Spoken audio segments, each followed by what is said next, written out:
जय माता दी।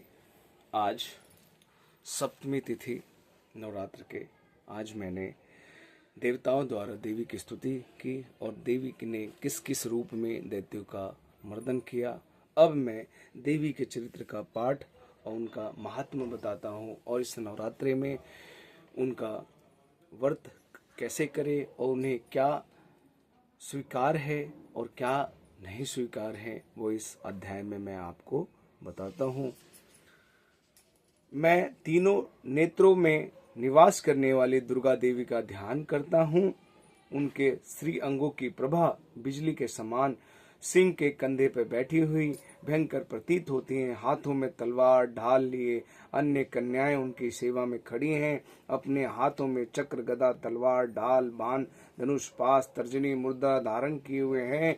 उनका स्वरूप अग्निमय और माथे पर चंद्रमा मुकुट धारण करती हैं। देवी को देवताओं द्वारा एकाग्रचित्त होकर देवी बोली, देवताओं, मैं जो एकाग्रचित्त होकर प्रतिदिन स्तुति मेरा करेगा उसकी सारी बाधाओं को मैं दूर करूंगी और जो मधु कैटव का नाश, महिषासुर का वध, शुंभ निशुंभ के संहार का प्रसंग पाठ करेगा तथा अष्टमी चतुर्दशी नवमी को जो एकाग्रचित्त होकर भक्ति पूर्वक मेरे उत्तम महात्म का श्रवण करेगा। मतलब यहाँ पे जो देवी माँ ने बताया कि जो अष्टमी नवमी और चतुर्दशी को जितने भी राक्षसों का वध हुआ, महिषासुर का वध, मधुकैटव का वध, चंडमुंड, धूम्रलोचन, रक्तबीज का वध सुने पाठ करेगा और उस पे कोई पाप नहीं छू सकता। उनका पाप जनित आपत्तियां भी उस पे नहीं आएंगी। उसके घर में कभी दरिद्रता नहीं आएंगी तथा उसको कभी भी प्रेमी जनों का विक्षोभ कष्ट नहीं भोगना पड़ेगा। इतना ही नहीं, उसके शत्रु लुटेरे राजाओं से, शस्त्रों से, अग्नि से तथा जल की राशियों से कभी उसे भय नहीं उत्पन्न होगा। इसलिए वह सबको एकाग्रित होकर भक्ति पूर्वक मेरे इस महात्म को सदा पढ़ता है और सुनता है। सुनना चाहिए, यह परम कल्याणकारी है। मेरे महात्म में महाजनित समस्त उपद्रव तथा आध्यात्मिक आदि तीनों प्रकार से उत्पाद को शांत करने वाला है। मेरे जिस मंदिर में प्रतिदिन विधि पूर्वक मेरे इस महात्म का पाठ किया जाता है तथा स्थान को मैं कभी छोड़कर नहीं जाती, वहां सदा मेरा सानिध्य बना रहता है। मैं सदा वहीं पे विराजमान रहती हूँ। बलिदान, पूजा, होम, महोत्सव अवसरों पर मेरे इस चरित्र का पूरा पूरा पाठ और श्रवण करना चाहिए। ऐसा करने से मनुष्य विधि को जानकर या बिना जाने मेरे लिए जो बलि, पूजा, होम आदि करेगा, मैं उससे बड़ी प्रसन्नता के साथ ग्रहण करूंगी। शरद काल में जो वार्षिक महापूजा की जाती है, उस अवसर पर जो मेरे इस महात्म को भक्ति पूर्वक सुनेगा, वह मनुष्य मेरे प्रसाद से सभी बाधाओं से मुक्त हो जाएगा, धन्य धान्य पुत्र से संपन्न होगा। इसमें तनिक भी संदेह नहीं है। मेरे इस महात्म की, मेरे प्रभाव की सुंदर कथाएं तथा युद्ध में किए हुए मेरे प्रकर्म सुनने से मनुष्य निर्भय हो जाता है, उसके सारे दुख दूर हो जाते हैं। मेरे महात्म से श्रवण करने वाला पुरुषों को शत्रु नष्ट हो जाते हैं, उन्हें कल्याण की प्राप्ति होती है तथा उनका कुल आनंदित रहता है। सर्वत्र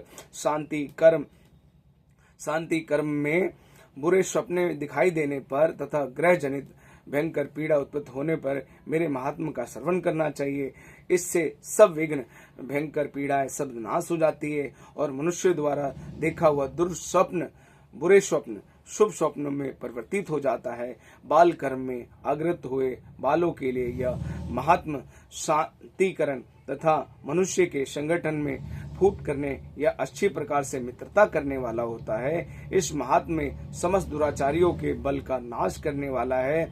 इससे पाठ मात्र से राक्षसों के, भूतों और पिशाचों के नाश हो जाता है। मेरा यह महात्मा मेरे समृद्धि प्राप्ति करने वाला होता है। पुष्प, पुंग, अग्ध, धूप, दीप, गंध आदि उत्तम सानिध्यों में पूजा करने से ब्राह्मणों को भोजन होम आदि करने से, प्रतिदिन अभिषेक करने से, नाना प्रकार के अन्य भोग अर्पण करने से, दान देने से आदि 1 वर्ष तक जो मेरी आराधना इस प्रकार करता है, उससे मुझे जितनी प्रसन्नता होती है उतनी प्रसन्नता, मतलब जो 1 साल तक मेरी होम दीप ब्राह्मणों को भोजन कराएगा। लेकिन जो व्यक्ति एक बार इस उत्तम चरित्र का श्रवण कर लेगा, उस महात्म से श्रवण करके उसके सारे पापों का हरण कर लूंगी और उसे आरोग्य दीर्घायुवान प्रदान करती हैं। मेरे प्रादुर्भाव के कीर्तन समस्त भूतों से रक्षा करती हैं तथा मेरे युद्ध विषय में चरित्र दुष्ट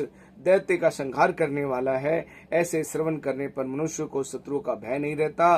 देवताओं, तुमने और ब्रह्मांडियों ने जो मेरी स्तुति की तथा ब्रह्मा जी ने जो स्तुति की, वे सभी कल्याणमयी बुद्धि प्रदान करे। वन में, सूखे मार्ग में अथवा दानवों से घिरे जाने पर, निर्जन स्थान पर लुटेरे दानवों में पड़ जाने पर, शत्रुओं के पड़ जाने पर अथवा जंगल में सिंह व्याधि जंगली हाथियों के पीछे होने पर, कुपित राजाओं के आदेश से बंधक स्थान पर ले जाने पर अथवा महासागर में जब नाव डूब रही हो, बैठी हो, भारी तूफान में नाव डगडगा रही हो, उस अत्यंत भयंकर युद्ध में शास्त्रों के प्रहार से अथवा वेदक पीड़ित होने पर, बहु समय भयंकर बाधाओं को उपस्थित होने पर जो मेरे महात्मा का चरित्र का स्मरण करता है वह मनुष्य संकट से मुक्त हो जाता है। मेरे प्रभाव से सिंह आदि हिंसक जंतु नष्ट हो जाते हैं तथा लुटेरे शत्रु मेरे चरित्र का स्मरण करने वाले पुरुष भी दूर भागते हैं। यो कहने पर प्रचंड प्रक्रम वाली भक्ति चंडिका देखते ही देखते अंतर ध्यान हो गई।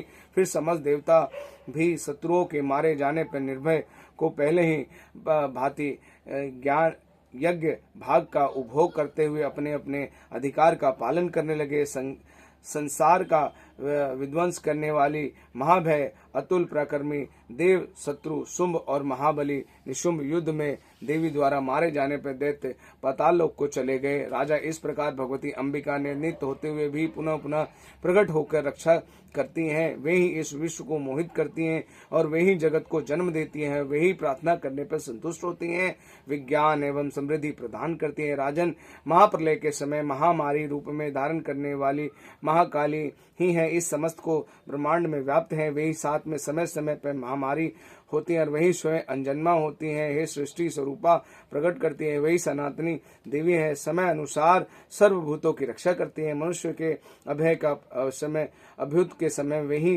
घर में लक्ष्मी के रूप में स्थिति और उन्नति प्रदान करती हैं और वही अभाव के समय दरिद्रता बनकर विनाश का कारण होती हैं। पुष्प धूप और गंधर्व आदि से पूजा करने से, उनकी स्तुति करने से वे धन पुत्र धार्मिक बुद्धि एवं उत्तम गति को प्राप्त होता है। इसी प्रकार श्री मार्कंडेय पुराण के शावनिक मन्वंतर के कथा के अंतर्गत देवी महात्म में फल स्तुति अध्याय नामक 12वां अध्याय समाप्त। बोल साचे दरबार की जय।